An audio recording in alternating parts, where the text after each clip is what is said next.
Na-x-ray ko na siya kuya. Normal naman siya. Yung buto, tingnan mo, normal yung buto.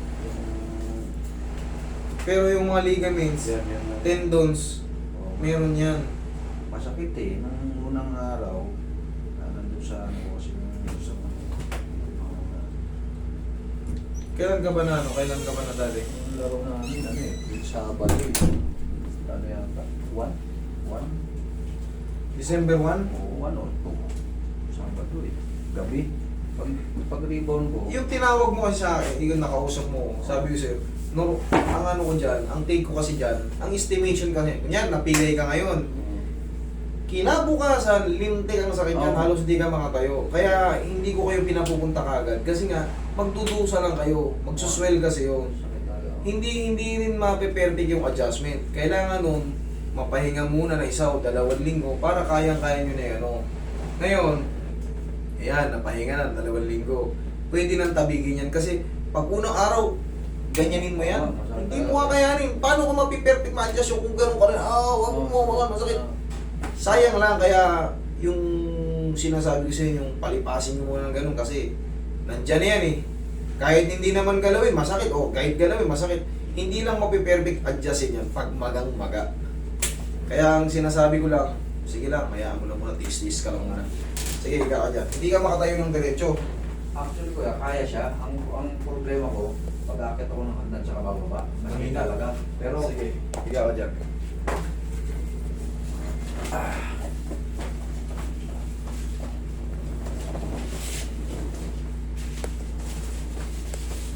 Hindi, asan yung ano niya, yung x-ray niya na ano? ayun pa yun, doon sa sakyan ko kuya sa ano eh, sa Pasay.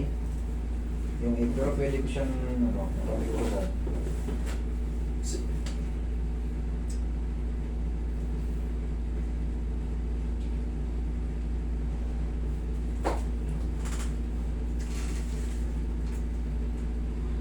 Sa ating mga katrema, sa susunod yung mga magbubuk pa, kung meron kayong dalang mga kung pa-x-ray nyo, pa-MRI nyo, hindi naman kasi machi-check ng bahay nyo yan, hindi makakatulong yan doon na matatambay.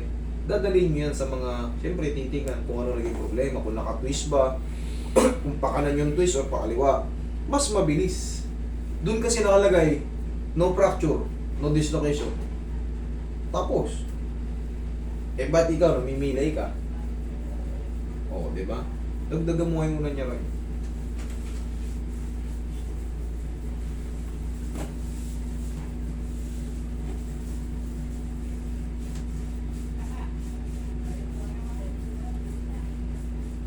unang 3 days na ako, hindi talaga ako makalakad eh. 3 days. Normal lang yun, kaya nung sinabi ko sa'yo, sige, iyaan mo lang.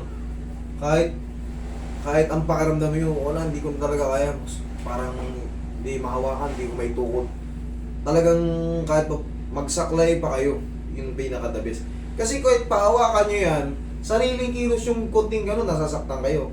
Lalo pag ibang tao naghahawak na hindi nararamdaman yung nararamdaman nyo. Kakayanin mo kaya pag ginanyan kita? Baka hindi mo kaya. Kaya sinasabi ko lang sa inyo, palipasin nyo lang muna, hindi yan emergency. Kasi hindi rin yan ma-adjust. Masasaktan lang kayo. Yung magmamarunong doon na sabihin, sige, tingnan natin, kaya natin yan. Kulang pa ang kaalaman nun sa mga pilay. Masasaktan ka lang. Pinaka-the best na adjustment pagka ano, palipas ng 1 o 2 linggo. Relax lang, ha? Sige, Roy, bitaw mo, Roy. Huwag mo lang mo yan.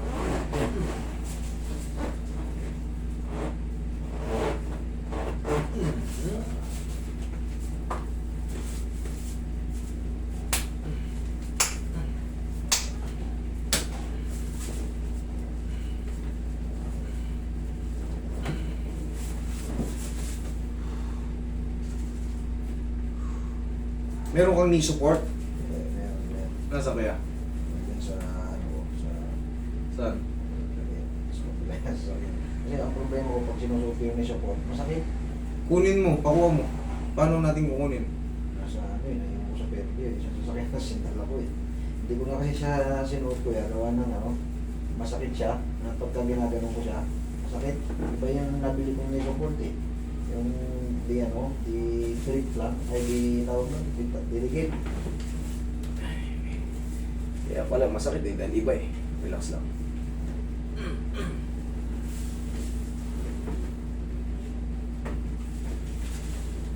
Abuto mo lang kaya. Kaya mo na yan.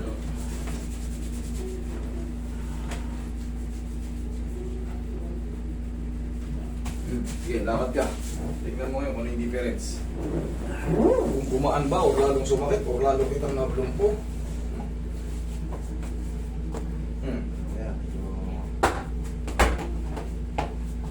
Kanina kaya mo ba yung ganyan? Ayos! Ganda na kuya. Ganda na.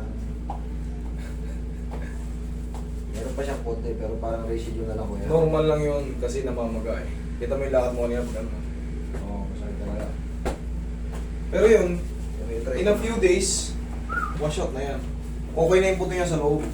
Yung pamamaraan na natin yung healing process. Siguro mga 4 to 5 days. Oh. Gawin natin 1 linggo. Wala na itong next session kuya. Okay. Hindi na. Sampira lang yan. Okay?